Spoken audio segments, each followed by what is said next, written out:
નમસ્કાર મિત્રો, જય શ્રી કૃષ્ણ, જય પુરુષોત્તમ ભગવાન। મિત્રો, આજે પાવન પુરુષોત્તમ માસમાં આપણે દાન ફળની વાર્તા સાંભળીશું। એક ગામમાં પટેલ પટલાણી રહે, બે ઘણા ધર્મિષ્ઠ, કોઈને ખવડાવીને રાજી થાય, મન કર્મ વસનથી પવિત્ર રહે। સંતાનમાં એક દીકરો, એ પણ મા બાપ જેવો પરગજુ અને પરોપકારી, પ્રભુથી ડરીને ચાલનારો।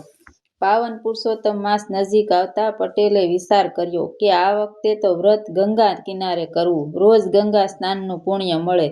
તરત જ બે ગાડા તૈયાર કરી એમાં ઘર વખરી ભરી, એકમાં પટેલ બેઠા, બીજામાં મા દીકરો બેઠા અને પ્રયાણ કર્યું।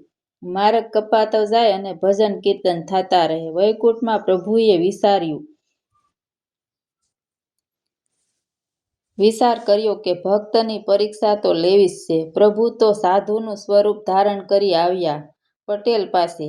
રોંઢા વેળા થઈ ગઈ છે, પટેલ પટલાણી અને દીકરો ત્રણેય રોંઢો કરવા બેઠા છે।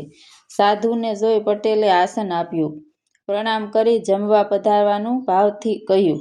ત્યારે સાધુ બોલ્યા કે હું તો સદા ઉપવાસી છું, તારે આપવું હોય તો આખું ગાડું આપી દે, મારે ગંગા કિનારે પહોંચવાની ઉતાવળ છે।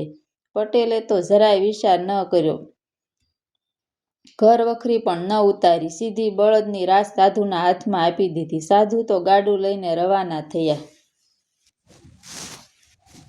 મા દીકરો પટેલને સમજાવવા લાગ્યા કે અમારા ગાડામાં બેસી જાઓ, પણ પટેલે ના પાડી, બોલ્યા કે તમે તમારે આગળ વધો, હું તમારી પાછળ જ આવું છું।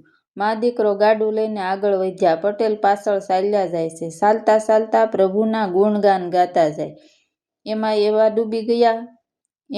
ડૂબી ગયા કે રસ્તો ભૂલી ગયા। પટેલ ભૂલા પડ્યા, જઈ ચડ્યા અઘોર જંગલમાં, ત્યાં નથી પાણી કે નથી ફળ, તોય પટેલ હિંમત હાર્યા વગર ચાલતા જ રહ્યા।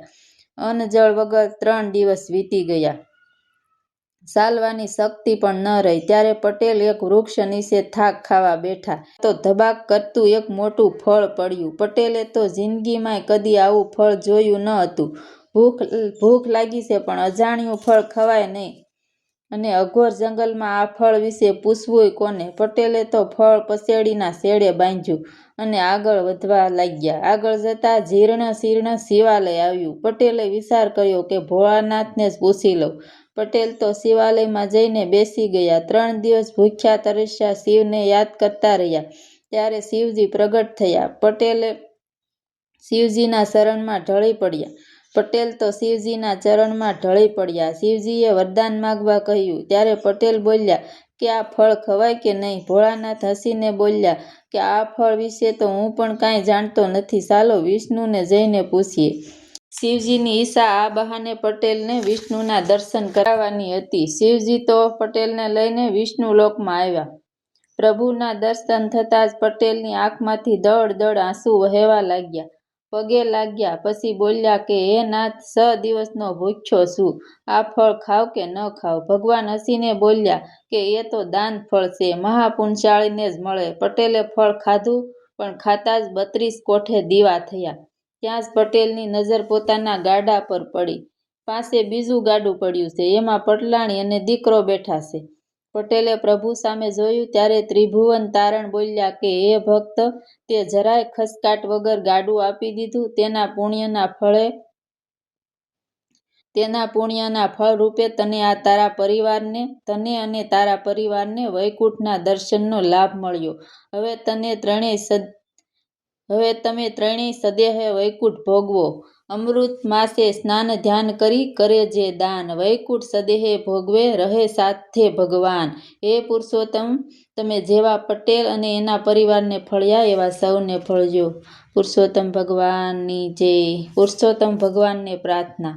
પુરુષોત્તમ રે કરગરી કહું, તુજ કૃપા વિના સંકટો સૌ, નમી નમી તને સ્વકર જોડીને, પુરુષોત્તમ પ્રભુ શરણે રાખ રે। ગજતણી તમે અરજ સાંભળી, તરત તેની આપદા હરી, ફરી ફરી કહું લાખ વાર રે, પુરુષોત્તમ પ્રભુ શરણે રાખ રે। સકલ ગ્વાલોની વિબદ તે હરી, હરિગીરી તમે ભુજ વિશે ધરી। નિગમ શાસ્ત્રમાં વસન ઉછરે રે, પુરુષોત્તમ પ્રભુ શરણે રાખ રે, તુજ દયા તણો સરળ આસરો, અધિક આપદા દાસની હરો, અમથી આંતરો દૂર કરો, હરે પુરુષોત્તમ પ્રભુ શરણે રાખ રે, નહીં નહીં કરી સુબધ સાધના, નહીં નહીં કરી મેં ઉપવાસના, મન ભૂલ્યું ભમે વિકટ જાખરે, પુરુષોત્તમ પ્રભુ શરણે રાખ રે, દીન દયાળ રે કર દયા રે, દાસ શરણે આવી વિનંતી કરે, હરિ મને હૈયે નયન આપરે, પુરુષોત્તમ પ્રભુ શરણે રાખ રે, પુરુષોત્તમ ભગવાનની જય।